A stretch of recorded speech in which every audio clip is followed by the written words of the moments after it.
How do we get full value out of the individual content review activities in Quizlet? So this video, we're going to look at Learn. Okay, so there are study activities here and then the more competitive activities. Under study, the second one down is Learn. So if I click on that, what Learn does is it allows us to study content, and it's a bit like a test, except the student gets formative feedback on the go. So if they get something wrong, they get shown it's wrong and then they can correct it at the time. So we can go study quickly or memorize it all.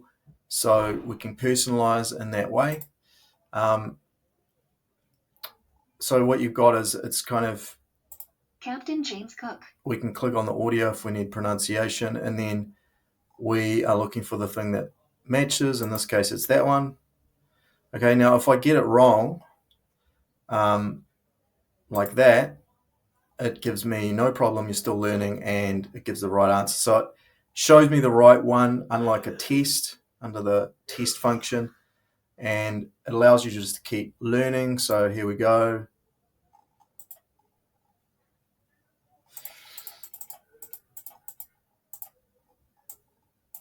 Sorry, I obscured that button, so I just press continue and then we're still going.